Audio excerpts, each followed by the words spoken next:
I want to thank you for joining me again on Written for Our Learning.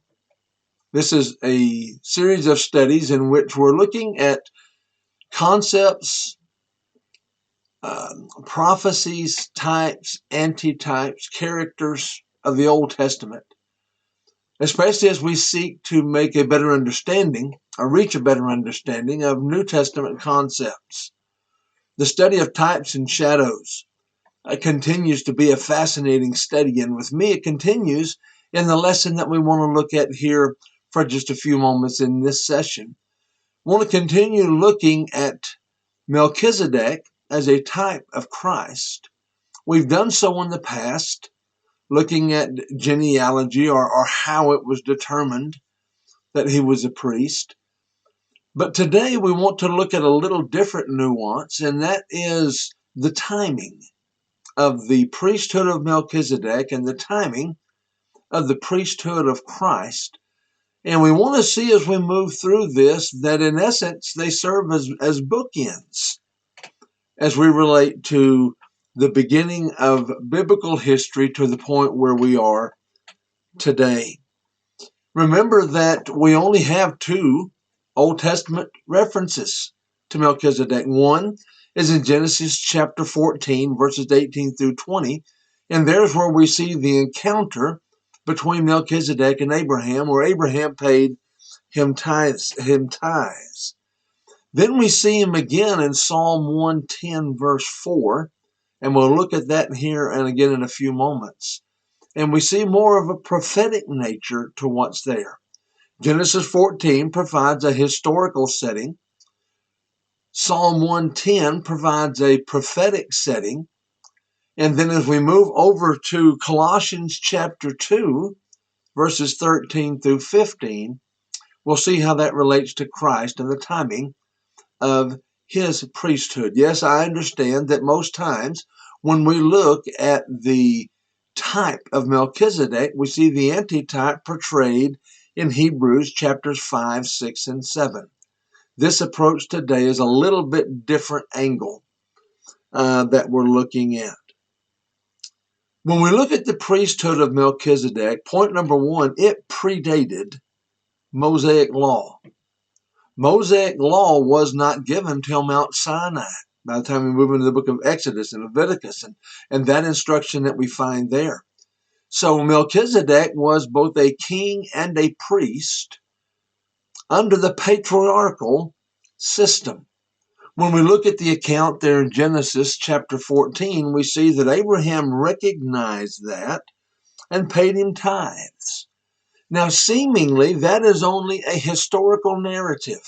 In other words, that's the reporting of an event in the life of Melchizedek, and standing alone, it doesn't seem to have any major doctrinal impact.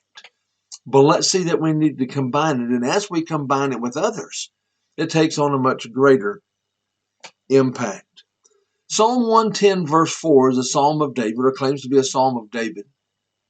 And in that psalm, beginning in verse 4, we find a reference to Messiah or Lord or Christ, as we see by extension. And he is going to serve in a similar capacity. He will, in the future, serve in some similar capacity to Melchizedek. He will be a high priest after the order of, or in the fashion of, Melchizedek. Melchizedek, therefore, was a king and priest.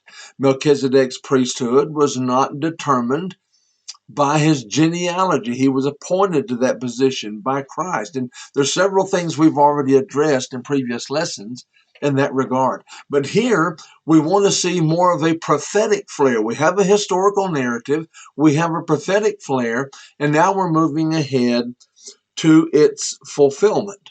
Christ served in the capacity of king, specifically priest here regarding Melchizedek, after the law of Moses.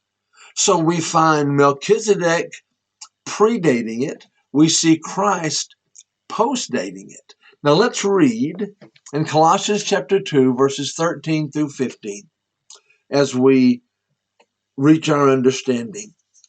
And you, being dead in your trespasses and the uncircumcision of your flesh, He has made alive together with him, having forgiven you all trespasses, having wiped out the handwriting of requirements that was against us, which was contrary to us, and he has taken it out of the way, having nailed it to the cross. Having disarmed principalities and powers, he made a public spectacle of them, triumphing over them in it. So there we see the role of Christ having wiped out these handwriting of ordinances. Colossians chapter 2, Ephesians chapter 2 both indicate to us that the law was nailed to the cross. Christ served, if we combine this now with Hebrews chapters 5, 6, and 7, a lengthy discussion of Melchizedek, we see that Christ was the fulfillment, or Christ was the antitype, of which Melchizedek was the type.